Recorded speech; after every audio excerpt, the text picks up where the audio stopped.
ya, istilah wayakunu intisaruha itu istilah yang dipopulerkan oleh Imam Al-Mawardi sendiri. Lanjut, wa huwa yakatu yakunu istilahan khoson bihi. Sepertinya istilah yang hendak dibangun oleh Imam Al-Mawardi seperti itu istilah yang setiap generasi itu harus mustafid semua masyhur, lebih dari 3 orang dan banyak. Itu versi Al-Mawardi sendiri, sepertinya begitu, sehingga membedakan antara istifadoh dan mutawatir. Karena mutawatir kan satu kemudian baru banyak, kan begitu. Nah tapi wal asoh an la farko, sepertinya nggak ada perbedaan. Lah kalau kita melihat takbir seperti ini, berarti kita fikih itu juga mengutip versi dari istifadoh dalam mustalah hadis, begitu. Berarti menurut jenengan sama nggih? Berarti menurut jenengan sama. Datose istifadoh bin nasab itu juga harus fibtidaiha wa akhiriha. Nah itu istilah versi yang dibangun oleh Al-Mawardi. Gitu. Sehingga kalau istilah itu dibangun demikian, maka setiap generasi sejak awal itu sudah banyak fil ula, harus banyak sejak awal gitu loh. Padahal nggak seperti itu. Yang penting misal dari generasi ke generasi cukup 1, 2 sudah cukup. Itu disebut dengan istilahnya mustafid. Karena mustafid sendiri, orang yang menyebarluaskan kemasyhuran itu kan syaratnya macam. Ada yang 1, ada yang cukup 2, ada yang harus 3, itu khilaf lagi. Ibaratnya juga ada. Tapi kalau kita membaca dari ini, berarti kalau istifadoh itu yang mirip-mirip dengan mutawatir, artinya setiap generasi itu ya mestinya ya sudah ada istilah seperti itu atau pemahaman seperti itu. Nyambung nggih? Iya, berarti kalau dari sini cuma sami, kan yang dipahami dari kitab ini. Tasik baru ngapunten. Pak, ini yang ngajum.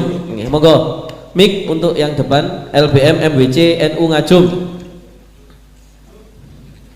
Jadi ini tetap pembuktian bahwasanya nanti ibarat yang ada di sini itu kolerasinya dengan istifadoh linasab. Monggo. Jadi kalau saya memperhatikan dari tadi ya masalah istifadoh dan metode-metode intisab itu kan masuk di dalam bab nikah ya, semuanya kayaknya ibaratnya itu di dalam bab nikah. Jadi masalah intisab. Karena nanti masalah nasab ini juga berkaitan dengan hukum-hukum yang lain. Misalkan ketika perceraian atau masalah warisan, dan juga masalah kalau misalkan Habib ini adalah berhak menerima zakat atau tidak.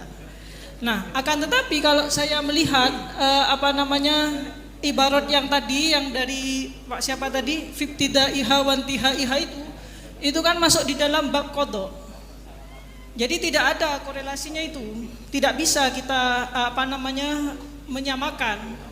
Jadi kalau misalkan kita berbicara di dalam bab nasab, di dalam bab nikah, masalah nasab bab nikah itu kan pembahasannya berbeda. Jadi nikah itu berhubungan dengan masalah kalau Habib ya, masalah kafaah dalam pernikahan, bolehkah menikahi syarifah dan sebagainya. Tapi kalau yang ini wayakunu intisyaruha fi ibtidaiha kantisyariha fi akhiriha itu berkaitan dengan bab qadha. Jadi tidak bisa dikorelasikan. Wonten nggih. Nah, berkaitan dengan masalah nasab yang tadi, yang masalah di pernikahan tadi, itu tidak dipersyaratkan fi asrin ba'da asrin, itu tidak dipermasalahkan. Kemasyhurannya itu tidak harus turun temurun. Cukup masyhur di dalam satu masa saja sudah cukup. Akan tapi kalau ini kan bab qadha, jadi mungkin dari awal sampai akhir itu harus masyhur. Jadi kita perlu membedakan antara istifadoh di dalam masalah bab qadha ini dengan masalah mutawatir di dalam bab hadis, dan juga masalah istifadoh di dalam bab nasab, masalah pernikahan. Itu saya kira sudah clear. Jadi mungkin ini sudah selesai, dan saya setuju dengan pendapatnya Pak siapa tadi yang di belakang itu yang masalah ini. Jadi misal permasalahannya adalah suatu pembahasan yang berbeda, ngoten nggih. Jadi ini kesimpulan yang ketiga. Jadi menurut LBM NWC NU ngajum ini mengatakan bahwasanya ibarat intisyaruha ila akhirih ini tidak bisa disamakan dengan istifadhah lin nasab. Nggih, ngoten. Kula ngapunten terakhir. Ngapunten niki terakhir perlu saya jelaskan. Jadi dalam mustafid di situ itu kaitannya dengan hujjah. Lihat di bab yang ditampilkan di itu khobarun mustafid. Yang nanti kaitan dengan hujjah.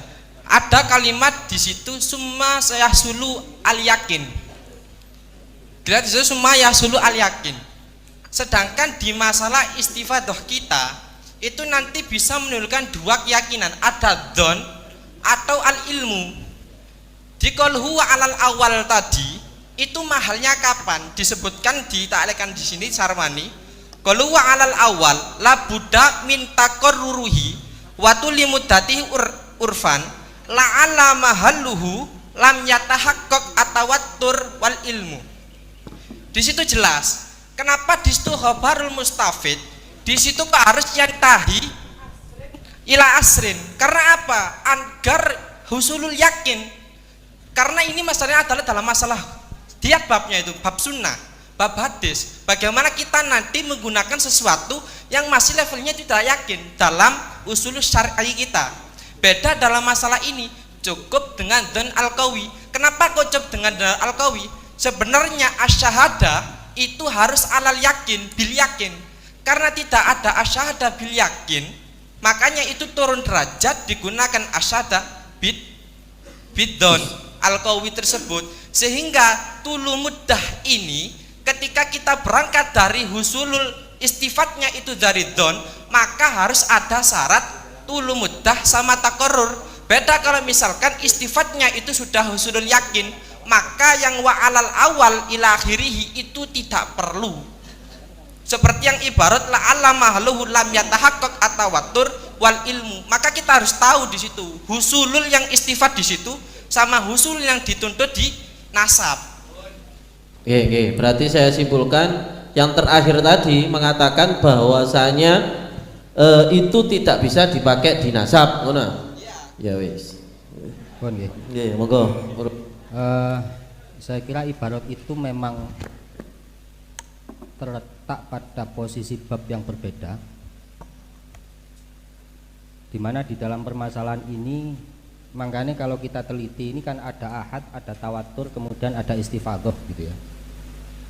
Di sini dikatakan bahwasanya istifadhah itu memang disyaratkan harus ibtida wal intiha, ini harus ada istifadhah. Tapi jenengan teliti di sana, kenapa kemudian di sana tidak disyaratkan adalatul mukbil? Berbeda dengan tawatur. Tawatur memang ibtidaknya tidak harus berawal dari ahad, kemudian